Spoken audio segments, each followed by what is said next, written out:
Welcome to Knicks Home Court with your host. My name is Greg Armstrong. This is episode number 60, the Big 6-0. The Knicks have a 3-game winning streak. Kristaps looked like a superstar. I'm sorry I'm getting this podcast out so late. I meant to get to it earlier. I just had one of the strangest and busiest days. Man, I've been thinking about getting to this podcast, even as I was watching it. And right after the game, I was going to do the podcast. I was like, nah, I'm going to sleep on it, and I'm going to do it tomorrow. And I should have did it last night. So anyway, I'm doing it now. And I am so impressed with the Knicks' victory.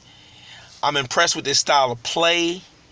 I'm impressed with the offense, team offense, and the team defense.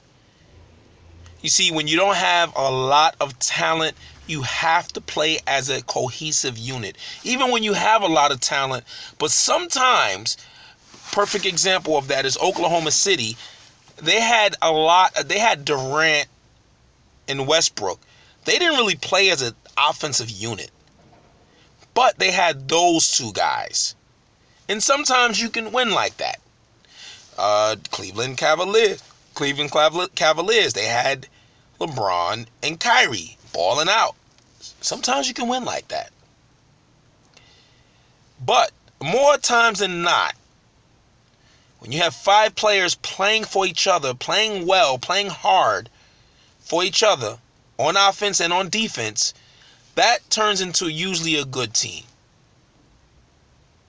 And it's nothing like playing basketball and you know you're going to touch the ball. Even if you're not the best offensive player, you know you're going to touch the ball. You know, it's almost like when players know they're going to get the ball, they play harder on defense. You say you busting your ass on defense and then you get down court and they shooting. You're not even touching the ball. Let me tell you something. I love Carmelo Anthony, but I've seen times like that. Teams running down and he already launching a 3, and I've seen players shake their head like, oh shit, damn. You know? Because Melo has always been the type that he'll pass you the ball, but if you garbage, he's not really trying to give you the ball. But that's not how basketball is meant to be played. Basketball is meant to be played in a team atmosphere. People don't understand. Michael Jordan didn't win a championship until Phil Jackson got there and also helped him to rely on his teammates. He still averaged 30 points a game, but you saw Jordan, instead of always taking the last shot, passing to a Bill Winnington and passing to other players like that. You have to trust your teammates. Your teammates make you better. So people knock LeBron for playing the right way. That's how you're supposed to play. There are times when you probably need to take the shot, but I would rather you taking a shot come in the flow of the offense. And I'm going to point out to one time when the Knicks fell apart in the third quarter against Denver, I saw Kristaps go into hero ball mode just for a second, like about 2 shots. Then he tried to do a little cross over the top of the key and got ripped. he got ripped because it's like, dude, no, you're not in position. We didn't run through our sets to get you the ball for you have the optimal chance to score. And by the way, I must say, y'all don't understand what Kristaps did last night. He destroyed Paul Milsap, who's an all-star. He destroyed him. He frustrated him. And when I say destroyed, you know, some people say another player destroyed another player when one player goes for 30 and the other player goes for 25. That's not destroying somebody. Destroying somebody is going for 38 and the other guy is shooting like 1 for 10, 1 for 11. He destroyed him. He had him angry. I thought Milsap was going to wait by the team bus to fight Kristaps. He bust his ass so bad. You know? But one thing I'm seeing in Kristaps, and I saw it in his rookie year, he's what I call a sneaky killer. I think Kristaps might be a killer. I think we have a killer, folks. And what I mean by that is a killer on the court that wants to destroy his competition. But see, I say a sneaky killer because he's unassuming. He's always smiling. But I've seen him like give us look sometimes. He look to the side like, yeah, I'm busting this motherfucker ass. But hey, how y'all doing? You know, like he's one of those sneaky killers. You know who was a sneaky killer? One of the most famous sneaky killers? Magic Johnson. Magic Johnson was a sneaky killer. See, Jordan wasn't a sneaky killer. Kobe wasn't a sneaky killer. They were trying to kill you, and they wanted you to know it. Magic, man. Magic smiling and give you a kiss at half court like he do to Isaiah. Hey, yeah, man, what's up, dude? Yeah. Past the Kareem dunk. Like, he was a sneaky killer. And you hear him speak now, and you realize, damn, Magic really was a motherfucker. Oh, I wanted to beat Larry every time. He was a killer. Larry knew it. Other players might have known it, but that's what you call a sneaky killer. I'm not grimacing. I'm not making faces. No, but I am trying to destroy you. And I see that in Kristaps. And another thing that impressed me about him last night is, y'all don't remember, but last year, Jokic, I'm probably messing up his name, destroyed Kristaps. Treated him like a rag doll. Went for 40 points. Just was killing the Knicks. I was embarrassed for him. I was like, wow, I wish we had Jokic. Or Jokic. I'm sorry I'm butchering his name. This year, it looked like Kristaps came in with an agenda. I'm going to score. I'm going at these dudes. He came in with an agenda. He wanted to score big last night. And that impresses me. And I remember early in Kristaps' career, when he first played Anthony Davis, Kristaps was trying to go at him. I was like, oh, go ahead, Kristaps, trying to go at Anthony Davis. Obviously, and Anthony Davis bust his ass that night. Yeah, that's Anthony Davis. I mean, he literally bust Kristaps' ass. He was hitting shots all over. I was like, damn. But it's all right. He was a rookie. But the rookie was going at him. I love that. I love that about Kristaps. But when he tried to revert the hero ball, that was not going to work. That's not his game. That's not the Knicks team. I don't want that. They shouldn't be about that. You know, people said that Michael Jordan created hero ball, but I don't think so because, see, when Michael Jordan did it, it wasn't hero ball. It was that he's making those shots. He's destroying you. Hitting 10 shots in a row. I've seen it. It wasn't hero ball. He just was good. It was just Michael Jordan's time, period. Not everybody can do that. So anyway, plus or thumbs up to Tim Hardaway. I thought Tim Hardaway had a really good game. And the reason why I say that is because, again, when I stress team offense, what I really like that Tim Hardaway Jr. did, he's let the game come to him. Guess what? In the first half, Kristaps is balling out. Why am I going to interrupt this party? No, let's keep it flowing. If I get an open shot, I'll take it. If not, keep it going. Kristaps is killing him. Let Kristaps kill him. That's what good teammates do. I'll get my time. There's 48 minutes to this game. I'll get time. And sure enough, when the time came, he was ready. That's impressive. Sometimes, you got to understand, sometimes it's impressive when you don't take certain shots. When you don't force the issue and you allow the game to come to you and you let your teammates do their thing because the time isn't right for you. That's impressive. That's maturity. And just by Kristaps balling like he is, he's starting to make other players better. But the guy who's really making this team go, outside of Jeff Hornacek, is Jarrett Jack. And when the Knicks signed Jarrett Jack, I was saying to myself, you know, I didn't know he was available. Then I found out he was coming off injury. I was like, okay, that's why. Okay, I didn't know. Because Jarrett Jack has always been better than Ramon Sessions. He's always been a better player. He's a different kind of player, but he's always been more of a point guard kind of player. He's always been good. He's bounced around the league, but he's always been like what you call a borderline starter. He can start. He could be a good bench player. He's never been good enough to be like that starter, but he's always been a borderline. But now that he's older, now that he's not trying to be a star, he just wants to. It looked like he's relishing the role of leader. Sometimes that happens. You get thrust into a position and you develop because of it. And right now, it's hard to argue that Jarrett Jack is the leader on this team. And to be a leader on a team sometimes, you have to be able to play well. He's hooking everybody up. He's running that pick and roll to perfection. He's always ran it to perfection. He always run it to that mid-range. That's his area. And he's running that shit perfectly. And it's good because Frank can learn from that. See, Sessions is more of a scorer. He's always been a scorer.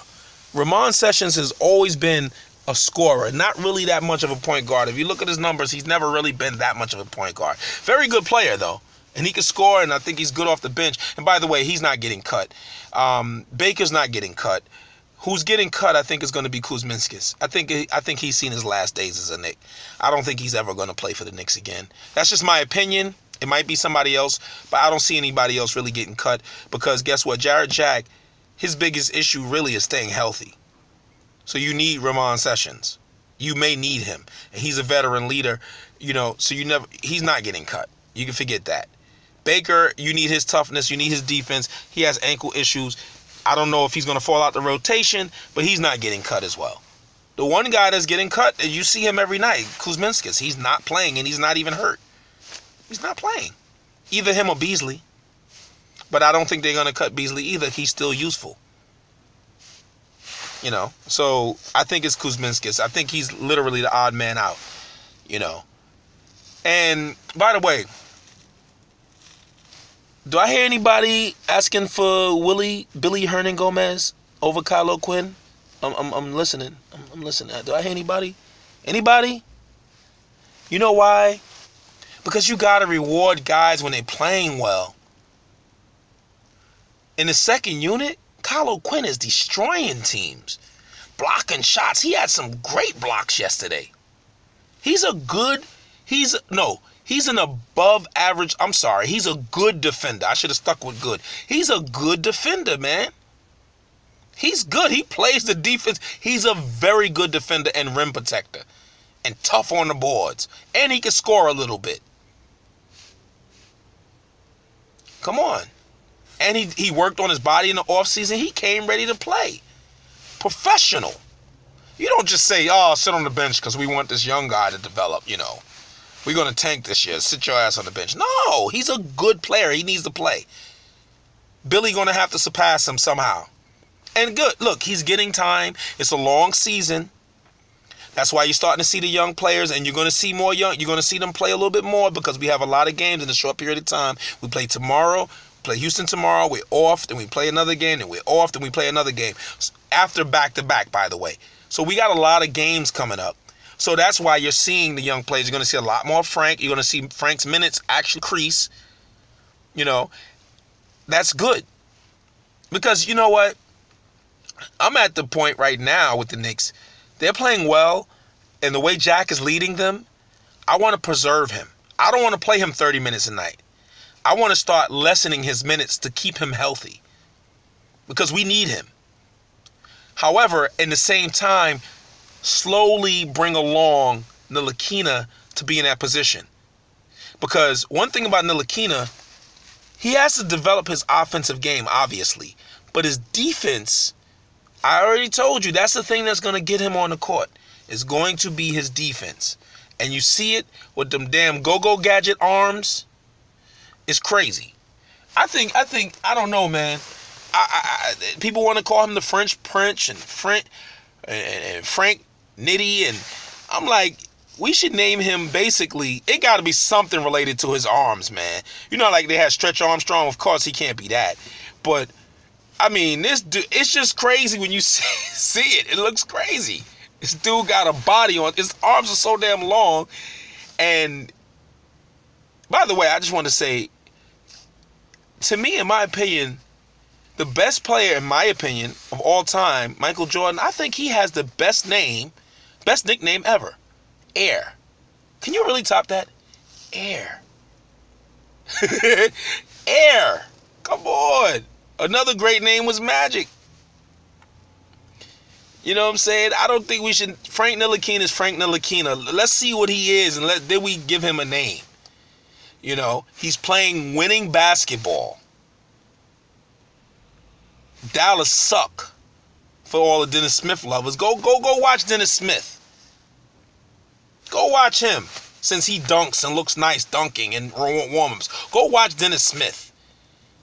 Get the hell out of here with this shit. Knicks been needing defense for so long. We finally got some people playing defense. I'm happy.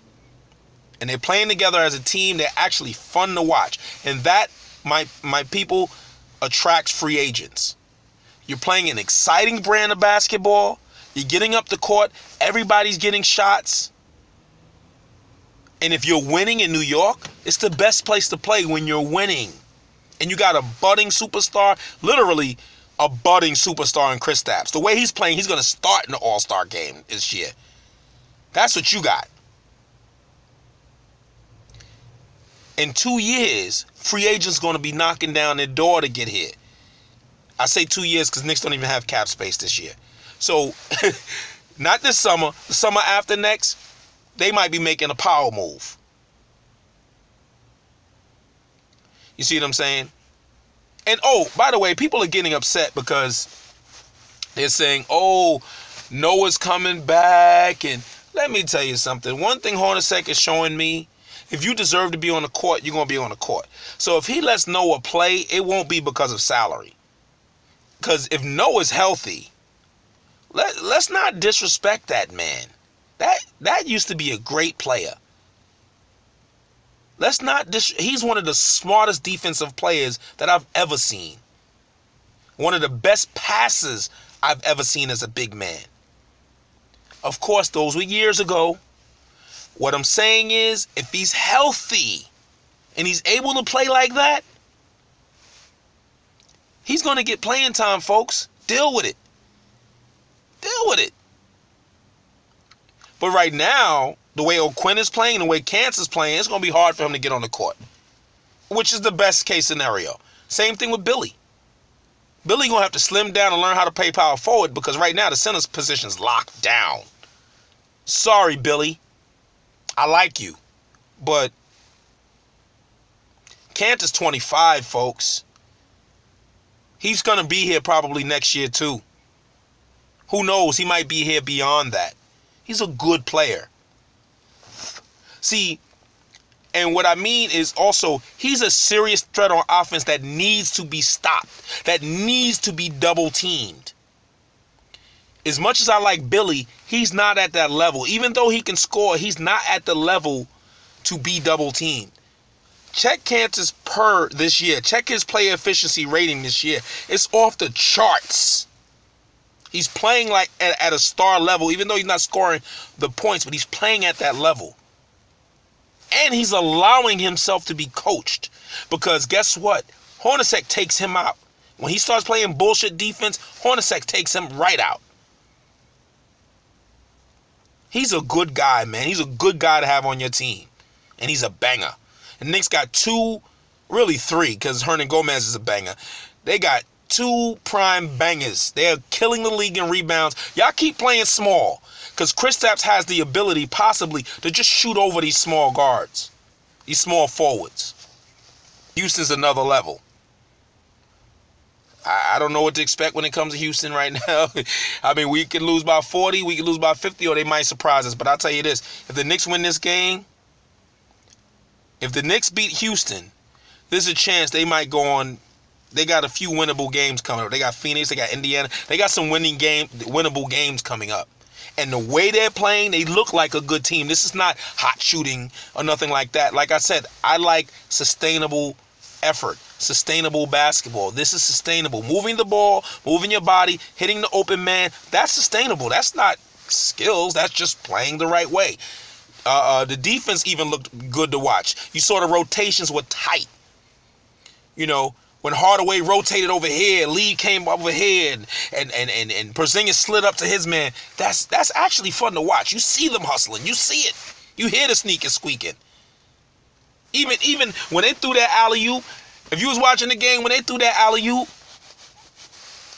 Clyde was like, oh, Clyde turned into a fan. That shit was dope.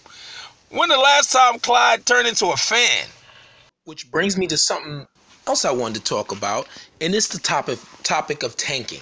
Now, I don't want to get too deep into it. I already told you my feelings on tanking. I don't believe in tanking. I believe if you are going to tank, you make sure you have a bunch of players who are not going to be there, because you don't want to develop a losing culture. Trust me, there's a such thing as a losing culture, and there's a such thing as a winning culture. It's all about habits.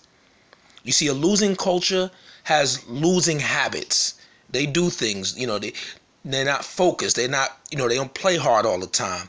When they say teams that have leads are waiting to lose, it's because that's a losing culture. They don't take the games. They let the games take them, basically, A winning culture is sometimes they could be struggling the whole game and they pull it out. It's not always talent. They just step up to the plate. And you don't want a team tanking. And by the way, tanking hasn't really worked in recent years. I mean, if you got a LeBron James coming to the pros, if you got a Shaquille O'Neal, Elijah Wan, a Joy, a player like that, I understand tanking. I mean, literally a generational player. I kind of understand that. And let's be real, we didn't know Kristaps was going to be this. We didn't know Karl Anthony Towns was going to be what he is. It wasn't like I said, LeBron was like, look, he can play in the NBA. By the time he was in a damn junior in high school, they was like, look, he can play in the NBA now. Shaq was the same way. So we talking about another level, And right now, I don't see a player like that coming out. Porter looks good. Luka Doncic, he looks good. But again, it's different. It's different. So I always say, everybody's raving about the Greek Freak. And like I said in the last podcast, I think it was the last podcast, he was the 15th pick in the draft, folks. He was the 15th pick. If you have a good scouting department, you scout well, you can find gems, and you have a system, and you draft according to your system or according to your ideology and philosophy as a team, then you draft the right guy. You can find the right guy that fits what you do. Just as Draymond Green was a second-round pick. But if you look in his college stats, he was always almost triple-double guy. He was always like that. So he literally fits the kind of style of play that Golden State plays. Now, if you take him out of Golden State and you say, okay, we need you to score, we need to do all this other stuff, that's not his game. His game is defense and basically scoring when need be, rebounding and assists. But he's what you call a superstar glue guy. Like literally the best glue guy. So that's his game. So tanking doesn't really guarantee anything. You might draft an Anthony Bennett. I mean, look at the Sixers. People picked them to make the playoffs, which is kind of weird to me because they have all these young players that never played together. Now Markelle Fultz is hurt. Noel, they had to get rid of him. He was a high pick. That was a wasted pick. Okafor's another guy. They probably not going to keep him. That's another wasted pick. Top 5 pick. Come on, man. Tanking doesn't guarantee shit, especially if your organization is doo-doo. If your organization, you don't have a good GM in place, you don't have a good president, you don't have a good scouting, it doesn't matter where you pick. You're going to do wrong. Look at Tatum. He's on Boston. He's balling out. He's the only one balling out of the top 5 so far as, the way he's getting at it. Fultz is hurt. I haven't heard much about Josh Jackson.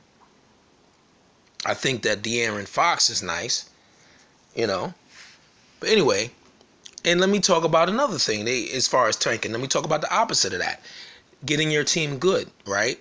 And a lot of people say, oh, I don't want to be stuck in NBA purgatory being the 4th best team or the 5th best team, and you can't win. And you know what? I thought about that. I understand what people are saying there. But let me ask you, do you think the Toronto Raptors would trade in this playoff success they've had in the last, 3, 4, 5 years for a bunch of tanking to hope to have a chance at winning the championship? LeBron James is the best player in basketball, and he's lost 4 times.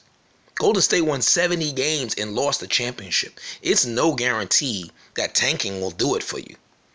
So you try to get good, and once you get good, you try to build upon that. You might trade a piece here and there, but you don't blow it up. That's the dumbest thing I've ever heard. Toronto Raptors, right now, this is the glory years for them. This is their glory years. Why would they break that up? Even though they 4th, 5th seed, they may not have a chance, but you never know. Injuries happen. Shit happens. Somebody might want to, you got all these young players, Andrew Wiggins and all these young players that actually come from Toronto. You never know. Jabari Parker didn't sign his, I hope I'm saying his name right. Milwaukee, the small forward who's really good, but he's always hurt. I don't know if they're going to keep him. What if he turns up healthy and ends up on Toronto? Now they got another player to go along with their team. So, and I'll tell you this, like, the Knicks never won a championship in the 90s, but I wouldn't trade that for nothing. Unless you're telling me I can get a championship, I'm not trading that. I'm not blowing that up. I remember in 94 when we were in the championship, they opened up the Garden. And it was like, what, $15,000. What am I thinking? 15,000 fans. We were watching the game on like a jumbo screen. It was amazing. It was so much fun to sit there and the way the whole New York came together, because New York loves its basketball. Don't let it. We love the Yankees. People love the Mets. People love the Jets and Giants. But trust me, this is a basketball town. And when the Knicks are good, I wish some of y'all youngsters can't see it. The Garden was intimidating for players. All the players love coming here and killing the Knicks. Let me tell you, if the Knicks get good, it will become intimidating. It was intimidating to come here. Deafening. Ridiculous. It was literally, we didn't win, but it was some glory times. Every year being one of the top teams in the league. So I wouldn't trade that in. We didn't win. Miami Heat, they didn't win a championship with Alonzo Mourning and Tim Hardaway, but I bet you their fans wouldn't trade that in for nothing. Utah Jazz never won a championship all them years with Karl Malone and John Stockton. They wouldn't trade that for nothing. You got to think that way. Portland, there's a lot of good teams that sometimes don't make it. You got to understand that. You can't just, you can't judge by championship or bust. That's dumb. You have a franchise player. You want him to stay on your team. He's proven that he's a franchise player. He's turning into a superstar in front of your eyes, and you're going to tank? You're going to make him lose a year of his basketball ability when that's not, you don't have many years in this league? You're going to just waste a year? No, this year can be a great learning experience, meaningful minutes, chasing the playoffs. It's meaningful minutes for Frank, playing in games that count, that mean something. I'm telling you. And I want to say one thing about Cantor. It means something when you have a guy who's in Cantor who goes at other big guys. He goes at them. I really, really am a fan of Cantor. But anyway, so listen, man. I want to see the Knicks win. I told you I ain't down with no tank.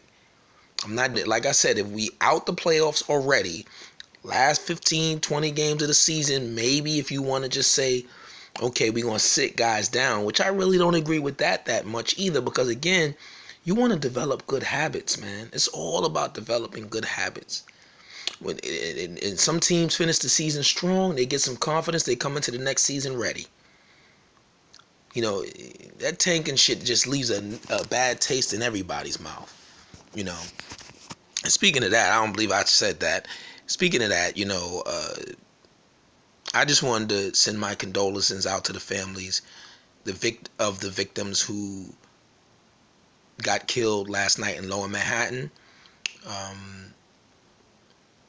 And also people I saw on Twitter and other social media, people were politicizing it, talking about liberals and conservatives and all this other nonsense. And honestly, people, we gotta stop keeping score when people die, and we gotta be human beings again. I feel like humanity, we seeing so much death that we're losing our humanity in that, instead of just, realizing that yesterday, because now it's yesterday, I had to finish the podcast another day. I was so busy last night. So somebody got some really bad news yesterday. Some family member got some really bad news that someone that they love is not going to be around anymore. A mother, a father, a son, a daughter, a cousin, an uncle, an aunt. Somebody got some bad news. 8 families.